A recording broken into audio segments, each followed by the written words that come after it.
آئیے جب دعوت کی بات نکلی ہے تو دعوت کا ہی ایک واقعہ آپ سماعت فرمائیے، بڑا عجیب و غریب واقعہ ہے۔ اور جو لوگ یہ کہتے ہیں کہ ہمارے نبی کو کچھ قدرت نہیں ہے، وہ اس واقعے سے ہمارے نبی کی قدرت بھی دکھی ہے۔ حضرت جابر رضی اللہ تعالیٰ عنہ ایک مرتبہ رسول کائنات صلی اللہ علیہ وسلم کی خدمت میں حاضر ہوتے ہیں اور عرض کرتے ہیں، یا رسول اللہ صلی اللہ علیہ وسلم، ہمارے ماں باپ آپ پر قربان، آج ہمارے گھر آپ کی دعوت ہے، آپ ضرور تشریف لائیے۔ میرے پیارے آقا فرماتے ہیں، جابر میرے ساتھ چند صحابہ بھی ہیں، یا رسول اللہ آپ انہیں بھی لے آئیے۔ رسول اللہ صلی اللہ علیہ وسلم فرماتے، چلو میرے صحابیوں، آج حضرت جابر کے گھر ہمیں دعوت ہے۔ حضرت جابر کے گھر پہنچنے کے بعد ایک بکری کا بچہ تھا، حضرت جابر نے اسے ذبح کیا۔ کیا کیا؟ ذبح کیا۔ اس کے گوشت کو ٹکڑے بنایا، بیوی کے حوالے دیا۔ بیوی بھی بڑی خوش اور خرم ہو کے حضور صلی اللہ علیہ وسلم اور ان کے صحابہ کی دعوت کا انتظام کرنے میں لگ گئی۔ جب حضرت جابر نے وہ بکرے کا بچہ ذبح کیا تو ان کے دو لڑکے تھے، وہ دیکھ رہے تھے۔ لڑکوں نے اسے کھیل بنا لیا۔ لڑکوں نے کیا کیا؟ کھیل بنا لیا۔ بڑا بھائی کہتا ہے، ارے آج ابا نے نا بکرا ذبح کیا۔ کیسے ذبح کیا میں تجھے بتاتا ہوں، تو لیٹ جا، تو لیٹ جا، ابو نے بکرا کیسے ذبح کیا میں بتاتا ہوں۔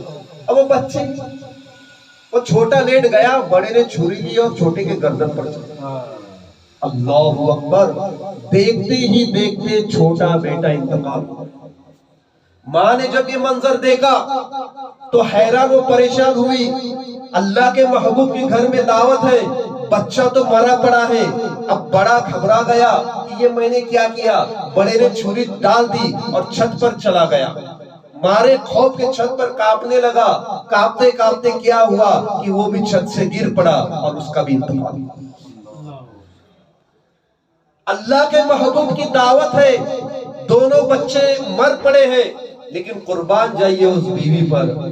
ایمان کسے کہتے ہیں، رسول کی محبت کسے کہتے ہیں۔ ہمارے مائیں بہنیں ضرور اس بات پر غور کریں، اس مبارک عورت کے صبر پر قربان جائیے۔ اس نے یہ سوچا کہ اللہ کے محبوب کی دعوت ہے، میرے بچے تو مر گئے لیکن اللہ کے محبوب کی دعوت میں کمی نہیں ہونا چاہیے۔ دونوں بچوں کے لاشوں کو اٹھایا، گھر کے ایک کونے پہ لے گئی اور اس پر کپڑا جھاگ کر کے پھر بڑے ادب و احترام سے خوشی کے ساتھ جو ہے روٹیاں سالن بنانے لگ گئی۔ مائیں بہنوں، آپ بھی اپنے بچے سے محبت کرتے ہو۔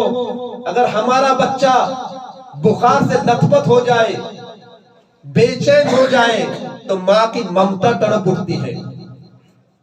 ماں کو رات رات بھر نیند نہیں ہوتی۔ جس ماں کے سامنے دونوں بچے مرے پڑے ہیں اس ماں پر کیا گزری ہوگی۔ لیکن پھر بھی رسول کی محبت میں دیکھیے، غم کا اظہار نہ کیا بلکہ دعوت کی تیاری کرتے رہی۔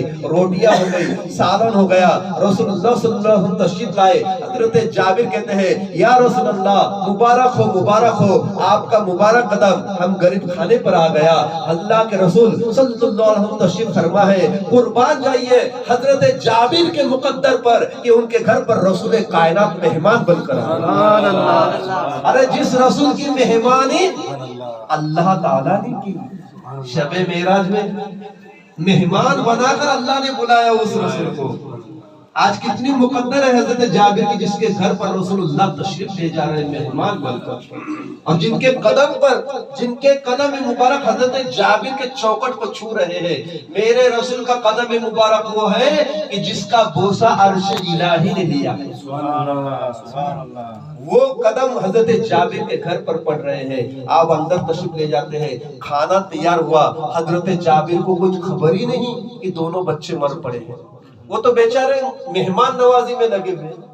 اب جیسے ہی سامنے دستر بچھایا گیا، کھانا لایا گیا، سالن لایا گیا، روٹیاں لائی گئی، حضرت جابر رضی اللہ تعالیٰ عنہ کہتے ہیں، اے میرے پیارے آقا، آپ شوق سے کھانا تناول فرمائیے، آپ کے صحابہ اکرام بھی تناول فرمائیے۔ اللہ کے حبیب صلی اللہ علیہ وسلم نے ہاتھ روکا اور کہا، جابر تمہارے دونوں بچے کہاں ہیں؟ سبحان اللہ. جب تک تمہارے دونوں بچے میرے ساتھ دستر پر کھانا نہ کھائے میں کھانا نہیں کھاؤں گا. سبحان اللہ سبحان اللہ. حضرت جابر دوڑے دوڑے گھر میں جاتے ہیں، بیوی سے کہتے ہیں کیا بات ہے، بچے کہاں ہیں؟ رسول اللہ نے بلایا ہے، بچوں کے بغیر کھانے کا دل نہیں کرتا ان کا، میرے بچوں کو بلاؤ. بیوی دیکھیے سب معلوم ہے پھر بھی چھپا رہی ہے، کہتی ہے اے میرے سرتاج شاید وہ باہر کدھر کھیلنے کودنے گئے ہوں گے، آپ رسول اللہ سے کہہ دیجئے کہ آپ کھانا شروع تو کریں، بچے آنے کے ساتھ بھیج دوں گی. رسول اللہ کی خدمت میں حاضر ہوتے ہیں، یا رسول اللہ بچے شاید باہر کدھر کھیلنے کو چلے گئے ہیں، آپ کھانا تو تناول فرمائیے، قربان جائیے رحمت والے آقا پر، مہربان آقا پر. آپ کہتے ہیں اے جابر یہ میں اپنے مرضی سے نہیں کہہ رہا، مجھے اللہ کا حکم ہے کہ دونوں بچوں کے ساتھ کھانا کھاؤ. سبحان اللہ سبحان اللہ. اب حضرت جابر گھر میں جاتے ہیں، بیوی سے کہتے ہیں جا جدھر بھی میرے بچے تلاش کر کے لا، اللہ کا حکم ہے کہ رسول اللہ میرے بچوں کے ساتھ کھانا تناول کرو. سبحان اللہ. اب بیوی سے رہا نہیں گیا. بیوی کہتے میرے سرتاج کیا کہوں، آپ نے جو بکرا ذبح کیا نا، بڑے نے اسی طرح چھوٹے کو ذبح کیا اور بڑا گھبرا کے چھت سے گر پڑا، میرے دونوں لال جو ہے مر گئے. کونے میں لے جاتی ہے، کپڑا ہٹاتی ہے اور کہتی ہے دیکھیے یہ دونوں بچوں کے لاشیں پڑی ہے، لیکن محبوب خدا کے دعوت میں کمی نہ آ جائے اس لیے میں نے چھپائے رکھا. قربان جائیے مائیں بہنوں، اگر ہمارے گھر میں کوئی انتقال ہو جائے تو ہماری سب دعوتیں کینسل، شادی بھی کینسل، نیاز بھی کینسل اور بڑے بڑے پروگرام بھی کینسل. کیوں؟ انتقال ہوا. لیکن صحابہ اور صحابیہ کا ایمان کیسے تھا؟ محبوب خدا آ رہے ہیں، میرے بچے کو مر گئے تو مر گئے، بچے قربان کر دوں گی لیکن محبوب خدا کے دعوت میں کمی نہ آنے پائے. سبحان اللہ سبحان اللہ. اب حضرت جابر رسول اللہ کی خدمت میں حاضر ہوتے ہیں، اے میرے پیارے آقا میرے دونوں بچے تو دنیا سے چل گئے، انتقال ہو گئے، انہیں میں کیسے لا سکتا ہوں؟ اچھا اللہ کے حبیب صلی اللہ علیہ وسلم کو بھی تو یہ کہنا چاہیے تھا نا، اچھی بات ہے انتقال ہو گیا اب کیا کریں گے، ہم لوگ کھا لیتے ہیں.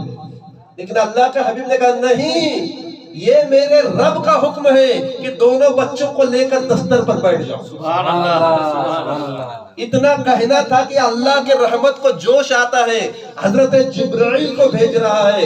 جبرائیل حاضر ہوتے ہیں، یا رسول اللہ صلی اللہ علیہ وسلم، اللہ سلام فرماتا ہے آپ صرف دعا کے لیے ہاتھ اٹھائیے، آپ صرف دعا کے لیے ہاتھ اٹھائیے، دعا کرنا آپ کا کام ہے، بچوں کو زندہ کرنا رب کا کام. سبحان اللہ. میرے پیارے آقا نے جیسے ہی ہاتھ اٹھایا، خدا کی قسم کہتا ہوں ارے ان کی دعا اور بارگاہ خدا میں قبول نہ ہو ہی نہیں سکتا. میرے پیارے آقا نے ہاتھ اٹھائے، جبرائیل بھی آمین کہتے ہیں، جابر بھی آمین کہتی ہے، صحابہ بھی آمین کہتے ہیں، بچوں کی ماں بھی آمین کہتی ہے. جیسے سب کی آمین ہو گئی، خدا کی قسم کہتا ہوں دونوں بچے جو ہے مرے پڑے تھے، خدا نے روح ڈال دی اور دونوں زندہ ہو کر کے رسول اللہ سے چپک پڑے.